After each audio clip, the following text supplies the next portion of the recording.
At my engagement party with my fiancé Lucas, a little girl who looked strikingly like him appeared out of nowhere. She claimed to be Lucas' daughter from the future. Amused, Lucas pointed at me and teased, "Then why don't you go say hi to your mom?" The child stared at me for a long moment before shaking her head, her high-pitched voice ringing clear. "But my mommy's name is Amelia." Lucas froze, an unconscious smile blooming across his face. "Because my name isn't Amelia. That's his first love." The bustling ballroom fell deathly silent. Everyone here knew me as Evelyn, not this Amelia the child spoke of. Seeing Lucas' stunned expression hurt more than I'd admit. But this was our engagement party, I couldn't lose composure. Forcing a smile, I reached to pat the girl's head. "Sweetheart, this is Auntie's special day. Let's not." My words died as I caught the poorly concealed joy lighting Lucas' face. He didn't notice my distress, completely transfixed by the child's familiar features. You're telling the truth?" he whispered hoarsely. The girl nodded emphatically. "Mommy never meant to leave. Grandpa and Grandma threatened her. She came back today to see you one last time." She shot me a nervous glance before blurting, "Daddy, she's at the airport right now. If you don't go, you'll lose her again for 7 years." I wouldn't begrudge a child. But Lucas, watching his usual calm shatter over these wild claims, made my heart plummet. Trembling, I grabbed his suit sleeve. "You'd really abandon me because of some kid's story?" His guilty eyes met mine, no denial. Only apology. "Evelyn, I need answers. After this one meeting, I swear I'll come back to you." Before I could react, Lucas ripped off his tie and shrugged out of his jacket, fleeing the banquet hall like escaping hellfire.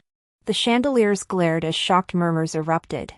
I stood paralyzed, watching the love of my life disappear until tiny hands tugged my dress.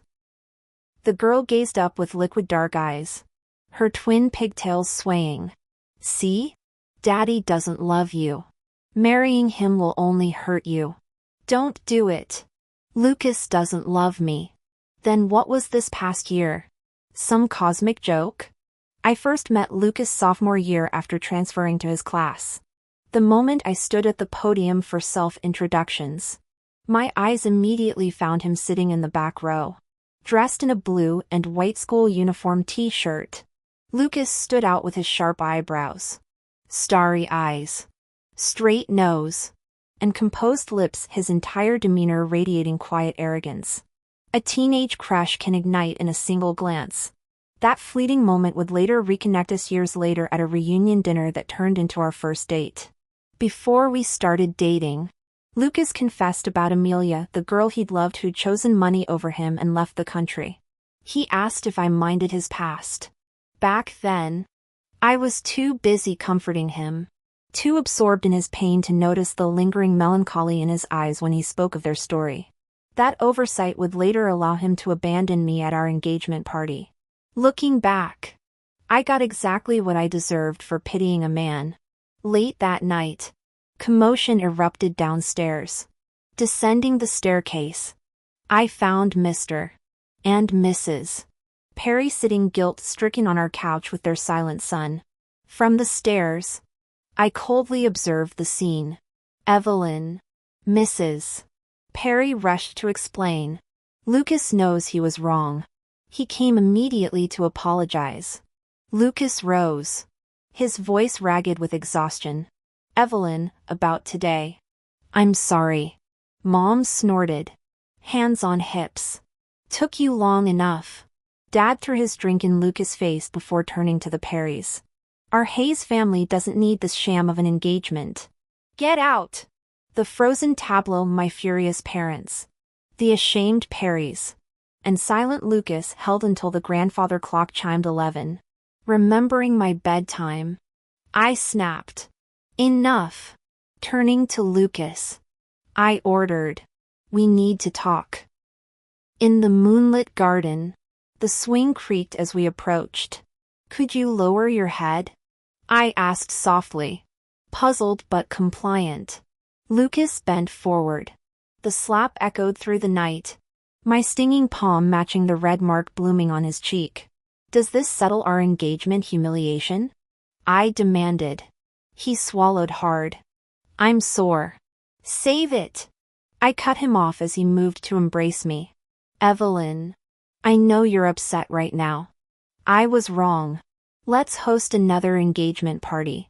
This time, I promise nothing unexpected will happen.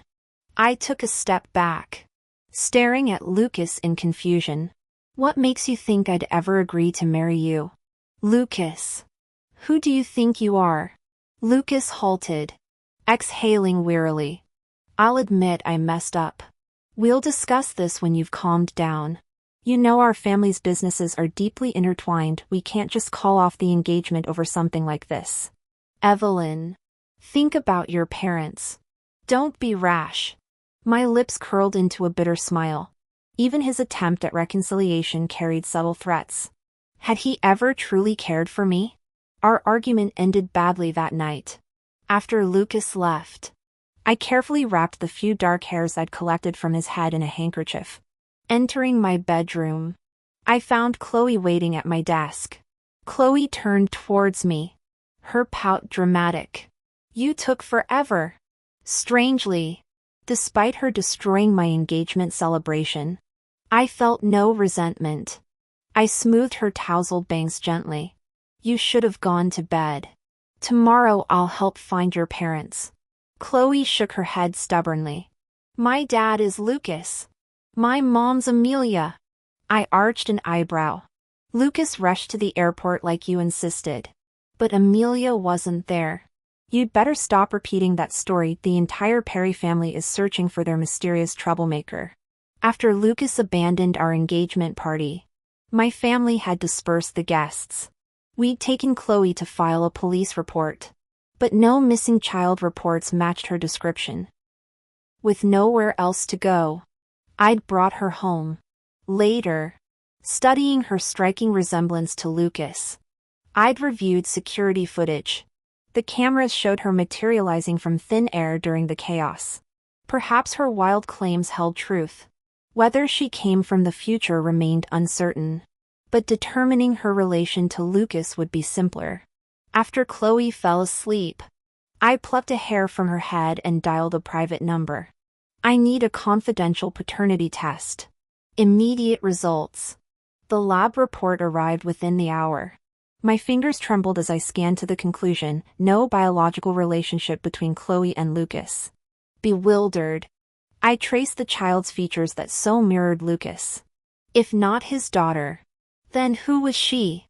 How could she appear from nowhere with such convincing lies? Is that my DNA test with Daddy? I startled as Chloe's sleepy voice pierced the silence. She clutched my wrist, her wide eyes fixed on the report in my hand. Can I see? I instinctively hid the report behind my back, forcing an awkward smile. She continued, I really am his and Amelia Linwood's daughter. Why else would I be able to travel through time to be here? If you don't believe me, let me tell you something that's definitely going to happen soon. She knew I'd conducted paternity tests for her and Lucas Perry, and she was absolutely certain the results would confirm their father-daughter relationship. My mind raced through bizarre possibilities as I calmly responded. Go on. Chloe shook her head dramatically, putting on an adorably mysterious act. Daddy's going to get into a car accident soon.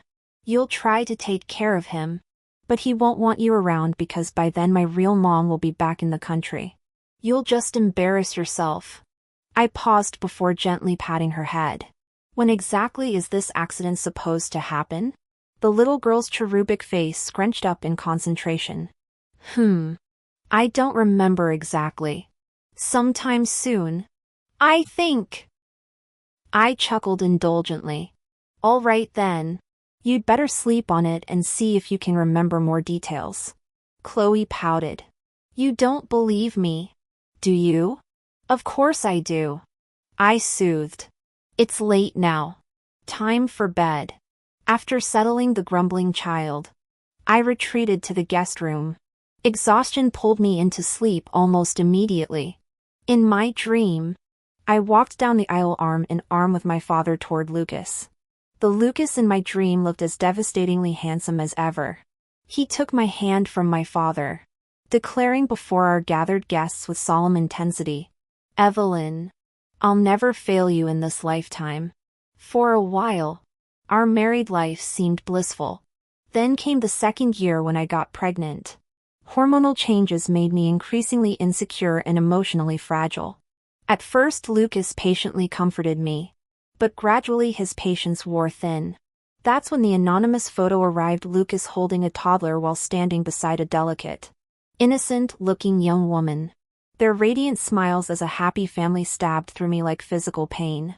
Though aware this was just a dream, the crushing heartache felt terrifyingly real. My body turned ice cold, chest tightening as phantom weight dragged at my abdomen. Helplessly, I watched another video materialize, Amelia weeping in Lucas' arms. "Why did you come after me when you're already married?" she cried. Lucas' voice broke with suppressed emotion.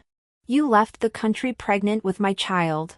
Don't pretend you don't know why I can't let you go." Amelia pushed weakly against his chest.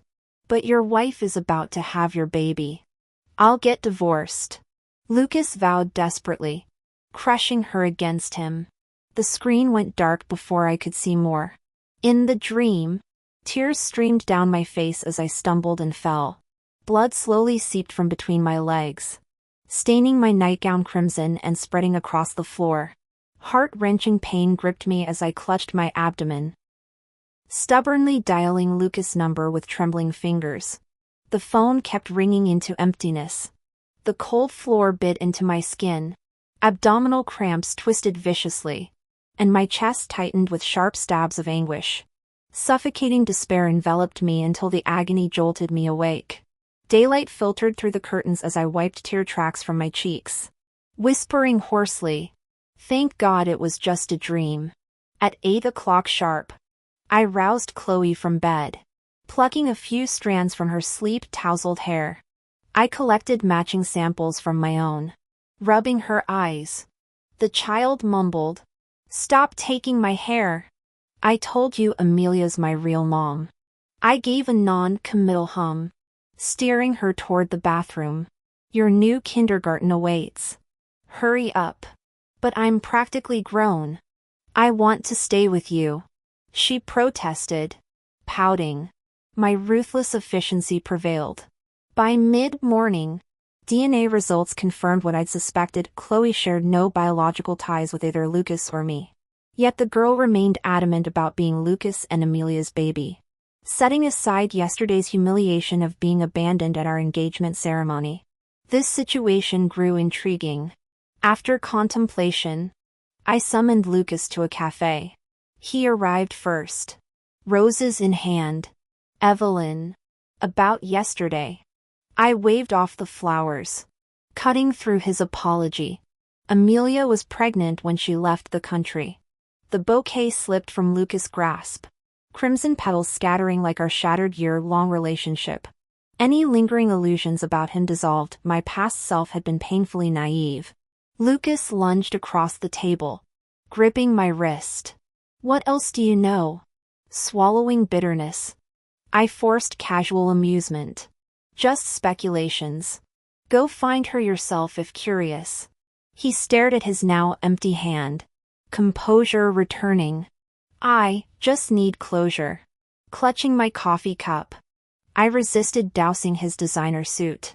"Then why propose to me while pining for her?" His proud head bowed. "I don't, that is."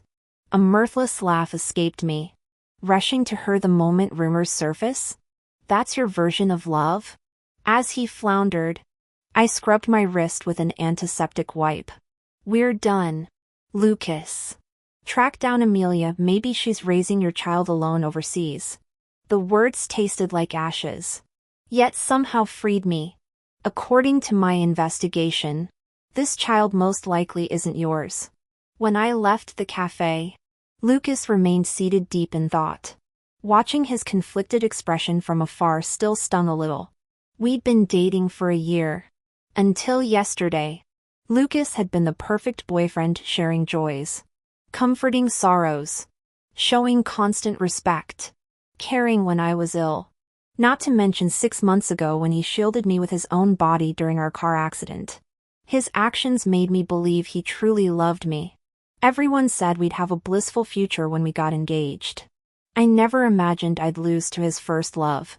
He might love me, but not enough. Dwelling on humiliation only brings pain. Forcing a smile, I pressed a hand to my chest. Just a man. I can let go. The priority now is negotiating the most advantageous way to call off the engagement. That afternoon, I picked up Chloe from kindergarten. Her tiny fingers brushed my reddened eyelids as her soft, childlike voice asked, "Why are you crying again?" Meeting her earnest gaze, I countered, "Do I cry often in the future?" Chloe lowered her head before frowning. "I don't remember." Her sincerity seemed genuine. Stroking her hair, I whispered, "What else do you recall?" The girl clutched her head, confusion clouding her eyes. "Just that you shouldn't marry Lucas. The rest. I don't even know how I got here." She gripped my sleeves, luminous eyes pleading. "Evelyn, promise me? Don't marry him. You'll be unhappy." I studied her for a long moment before tucking stray hairs behind her ear. "Okay. I promise." The next morning, my parents arranged a meeting with the Perrys to dissolve the engagement. Lucas was right, our family businesses were deeply intertwined. Terminating the engagement now risked corporate instability. Yet my parents chose my happiness regardless. They hadn't been gone an hour when the call came. "Evelyn, Lucas was in an accident. Come to Mercy General now." I glanced at Chloe. "Is this when it happens?" She shook her head excitedly. "Not sure. But this is when my mom returns to care for him." Squeezing her hand, I said, "Let's go find your mother then." At the hospital, Lucas lay unconscious in his hospital bed, bandaged head, pale complexion, fingers tightly gripping a stranger's hand. The woman sitting beside him had delicate features and tear-filled eyes. My parents stood nearby, expressions complicated. The monitor's steady beat punctuated the silence until Mrs. Perry noticed me. "Evelyn, thank God you're here. This is Amelia." "Lucas." The older woman hesitated. Childhood friend who rushed over immediately. Amelia stood gracefully, extending a hand. "Miss Hayes, we meet at last." Her gaze swept over me before settling on Chloe. "And who's this?" Before I could answer, Chloe released my hand and charged forward. "Mommy!" The clear cry froze everyone present. Amelia's composure cracked as the child embraced her legs. Chloe looked up adoringly. "I missed you so much." "Mommy!" Lucas' mother gasped. "What did she call you?" Amelia crouched to face the girl. "Sweetheart. You must be confused." "No confusion," Chloe insisted, producing a family photo from her pocket. "See? This is you, me, and Daddy." The Polaroid showed Lucas embracing Amelia while a beaming Chloe sat on his shoulders. Amelia's face drained of color. Lucas' monitor began erratic beeping as his fingers twitched. The girl in the white dress had an incredibly slender silhouette. My parents noticed my arrival, their worried gazes flickering between me as they cautiously comforted. "Evelyn. Honey. We didn't mean to make you come here and get hurt. We just wanted you to see his true colors. Let's put this behind us for good. Okay?" I gave them a reassuring smile. Haven't I already agreed to call off the engagement? There's no need to be so tense. Their expressions softened slightly as they turned to Mr. and Mrs. Perry. "You've seen it yourselves, our daughter has moved on. And Lucas clearly prefers that girl. This marriage arrangement serves no purpose now." Mrs. Perry shot Amelia a glare before murmuring apologetically, "This is all my fault for not handling things properly. Evelyn, you shouldn't have been put through this. Love can't be forced." "Aunt." I replied evenly. Amelia turned at the commotion, her delicate features streaked with tears. I'm so sorry, Miss Hayes. But Lucas and I were truly in love. Though I'd braced myself, the shock still hit me like ice water. This girl looked exactly like the one from my dream, the one who'd whispered sweet nothings with Lucas under moonlit skies. I stepped closer. You're Amelia Linwood? She nodded, a faint blush coloring her cheeks.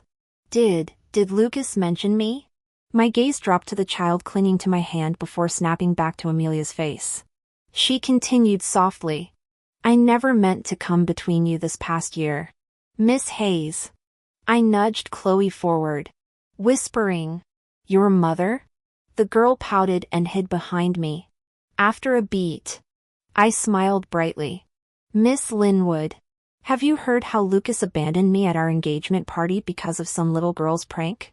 Amelia's lips curved smugly. He can be impulsive, but he should have discussed ending things privately first. Pulling Chloe in front of me, I said, Since Lucas is so meticulous, why don't you see if this child could actually be your future daughter? Chloe glared up reluctantly. Mom. Amelia blinked between the child and Lucas' unconscious form on the hospital bed. But I only gave Lucas one daughter. And she's... Enough excuses. Chloe interrupted. Hands on hips. I'm obviously your kid, just look at my face. I added casually. The police found no records for her. She materialized at our engagement party like some phantom. Amelia's expression shifted from confusion to dawning realization. Suddenly she lunged forward, clutching Chloe as tears spilled. You're really our baby? Chloe nodded stiffly, her eyes darting to me. I turned away, addressing my parents. Let's go home. If my dreams hold truth, we needn't worry about DNA tests. Amelia could fool even Lucas. As for why Chloe resembles him without sharing blood, my smile felt brittle. Some mysteries aren't worth unraveling. The next morning, Lucas' call came.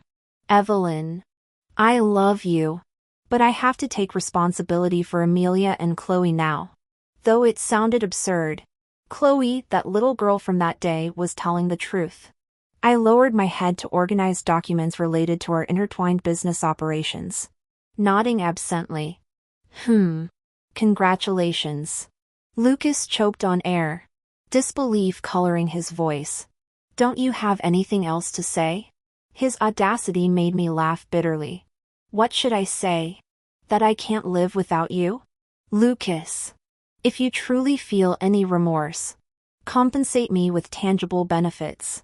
The line went silent for long moments before Lucas finally spoke. Evelyn, you've changed. When did you become so profit-driven? I maintained my silence, listening to his breathing through the receiver. After an eternity, he conceded. We'll concede 10% profit margin on the Cloud Peak project. My heartbeat quickened as I blinked. When do we sign the contract? Tomorrow, came his gritted response. I smiled triumphantly before hanging up. Cloud Peak remained our most significant joint venture, and economic analyst's dream project projected to yield unprecedented profits this decade. My parents had originally sacrificed several percentage points to accommodate my infatuation with Lucas. The broken engagement had unexpectedly restored those margins. Taking a sip of coffee, I let this victory fully suppress the lingering unease in my heart. After signing the contract, I completely severed emotional ties to Lucas. Yet Chloe's image kept surfacing in my mind. Against better judgment, I began discreetly gathering information about her. The Perry patriarchs adored Chloe despite her uncanny resemblance to Lucas. Amelia had prevented them from bringing this world's version of Chloe back to the States, citing fears of her disappearance. Most surprisingly, Lucas and Amelia were proceeding with wedding plans despite the Perry's objections.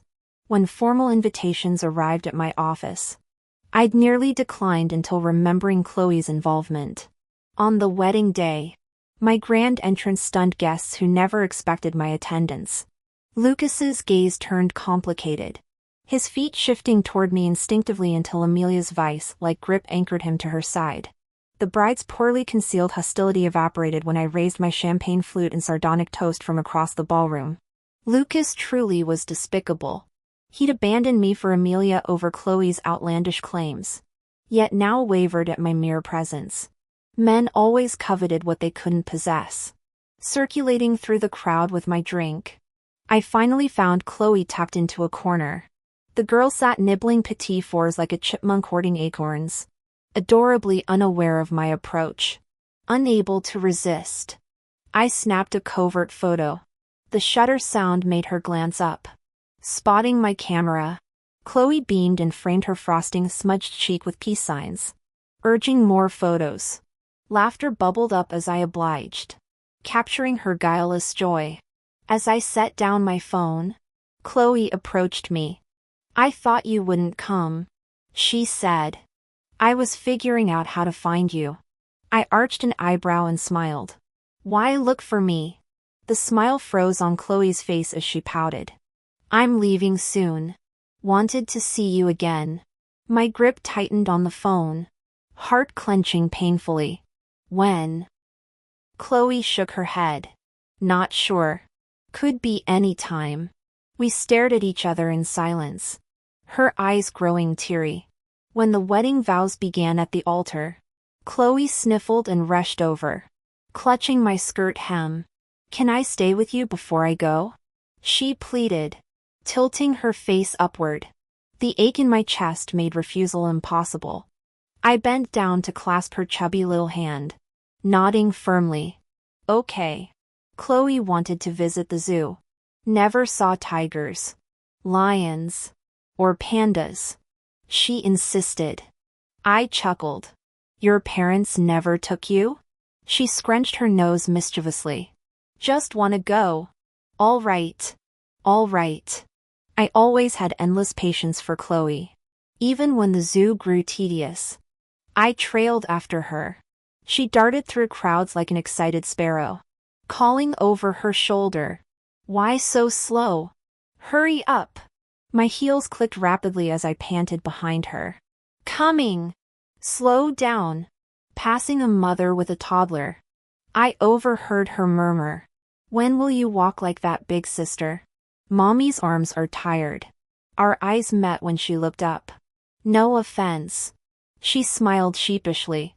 "Your daughter's adorable. Looks just like you." My gaze snapped to Chloe's profile. Sudden realization prickling my mind. Resembling me? But Chloe looked exactly like Lucas. Neither of us shared blood relations. The woman continued cheerfully, especially the eyes and brows. Fumbling for my phone, I showed Lucas's photo. "Doesn't she resemble this man more?"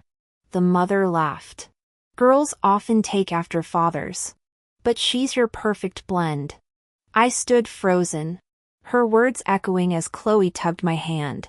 "Why staring? Come see pandas."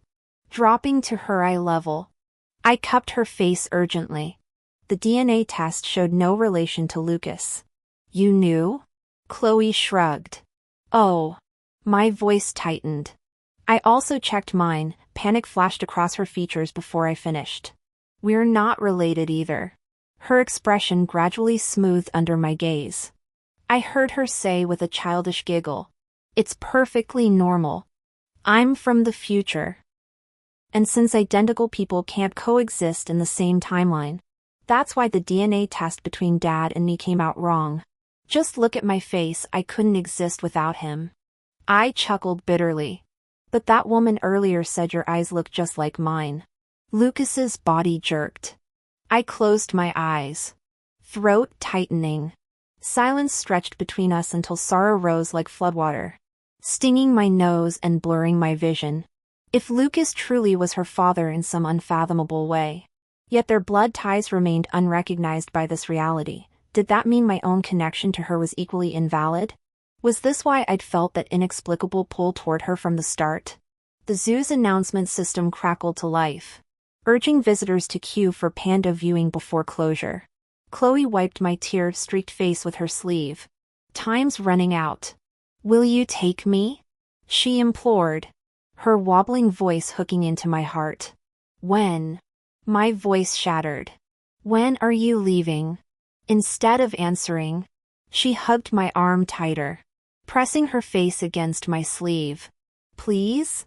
I've never seen real pandas before. The raw need in her whisper broke me. Scooping her up, I strode toward the panda habitat. All right. Mom's taking you right now. Her muffled okay vibrated against my collarbone. The pandas enchanted her. Chloe's laughter bubbled through the bamboo grove, brighter than wind chimes. They're cuter than TV, she exclaimed afterward, skipping beside me. Next time, I promised automatically. Her footsteps stopped. When I turned, she stood perfectly still, sunlight gilding her hair. Mom? Her smile outshone the sun. This was the best day ever. My returning smile felt fragile as rice paper. For me too. She tilted her head. I have to go now. Panic surged. Back to where I belong. Her nose reddened. The future. I dropped to my knees, clutching her small shoulders. But if Lucas and I never, I'll still exist. She interrupted fiercely. Bye. Mom. Before I could blink, her warmth vanished. My arms closed on empty air. Frantic, I grabbed a passing tourist's sleeve. Did you see her? The little girl who was with me. The stranger stared. You've been alone this whole time. Fumbling for my phone, I scrolled through photos. Every image of Chloe had disappeared. Security footage showed me entering the zoo alone. The ticket stub in my pocket dissolved into ash. When I walked into the zoo alone, I completely lost it.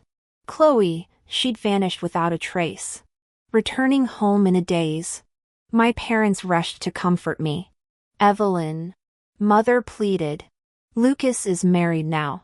You need to let him go. Clutching their hands desperately, I whispered the question I already knew the answer to. Do you remember Chloe? Their bewildered expressions confirmed my worst fear. Never mind, I muttered, retreating to my room where every trace of Chloe had been erased. Photographs, childhood drawings, even the hideous ceramic owl she'd made in third-grade art class. Like morning mist dissolving in sunlight, only my memories remained. That night, I willed myself to dream again. Instead of Chloe, I witnessed Evelyn Hayes bleeding out on cold marble floors, her trembling fingers dialing 911 before consciousness slipped away. Through ghostly eyes, I followed the ambulance to hospital corridors where monitors beeped urgently. I watched paralyzed as doctors performed emergency surgery, delivering a red-faced infant while her mother's spine shattered under complications. The nightmare unfolded relentlessly. Hayes' family patriarch collapsing from heartbreak during physical therapy sessions. Mrs. Hayes following 6 months later from a fatal stroke. There sat Evelyn, immobile yet regal in her wheelchair, enduring Lucas Perry's smug explanations about his mistress Amelia Linwood's pregnancy. You'll sign these custody papers, he'd sneer, unless you want our daughter growing up visiting her crippled mother in hospice care. For 18 years, the dream Evelyn played corporate chess, transferring Hayes' family assets grain by grain into trust funds. On Chloe Perry's 18th birthday, invitations went out for a family reconciliation dinner. Flames engulfed the Perry estate that night, consuming Lucas, Amelia, their illegitimate child, and the mistress's secret lover. When fire trucks arrived, all that remained was a leather-bound journal fluttering open to its dedication page. For my Chloe, may your skies always be clear. My real-world mornings brought different battles. Under my leadership, Hayes Enterprises doubled its market share within 5 years. Lucas Perry's mismanaged ventures collapsed spectacularly. Failed tech startups, ill-advised mergers, that embarrassing paternity scandal when Amelia's daughter needed blood transfusions. Society pages crucified him. Fool's Gambit: How Perry Lost His Fortune Chasing a Waitress. The final confrontation occurred during Hayes Enterprises' IPO celebration. A disheveled Lucas breached security, babbling about do-overs and stolen destinies. You were supposed to, he slurred as guards dragged him away. Supposed to love me forever. From my penthouse office overlooking Central Park, I sometimes watch mothers pushing strollers along the paths. The journal from my dreams sits locked in my safe. Its blank pages waiting.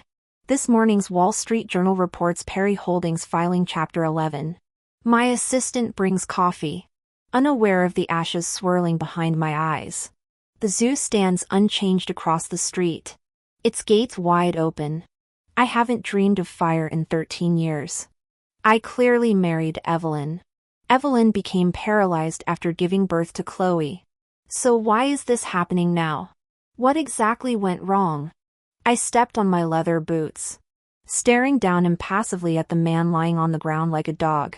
Out of lingering sentiment, I kindly had him committed to a psychiatric hospital. Of course. I didn't forget his wife, who also lost her mind, and their unrelated daughter. I swore with my wealth that they'd spend their remaining years suffering in that psychiatric hospital. As for me, I'll keep my fortune secure and live comfortably ever after. Epilogue, Chloe Perry. I've known since childhood that my parents didn't love me, so I tried to be as obedient as possible to avoid displeasing them. But seeing them take my sister to zoos and international vacations, I couldn't help feeling envious. My parents adored my sister, they simply tolerated me. At first I thought I lacked charm. Then I overheard staff whispering that Amelia wasn't my real mother. After investigating, I found my biological mother lying paralyzed in a hospital bed. Her limbs were emaciated, her face sallow and gaunt, those dull eyes suddenly lighting up when she saw me. I instinctively grasped her skeletal hand. She smiled hoarsely. How did you get here, sweetheart? Tears spilled as I whispered, Are you my mother? Her lips trembled before she answered.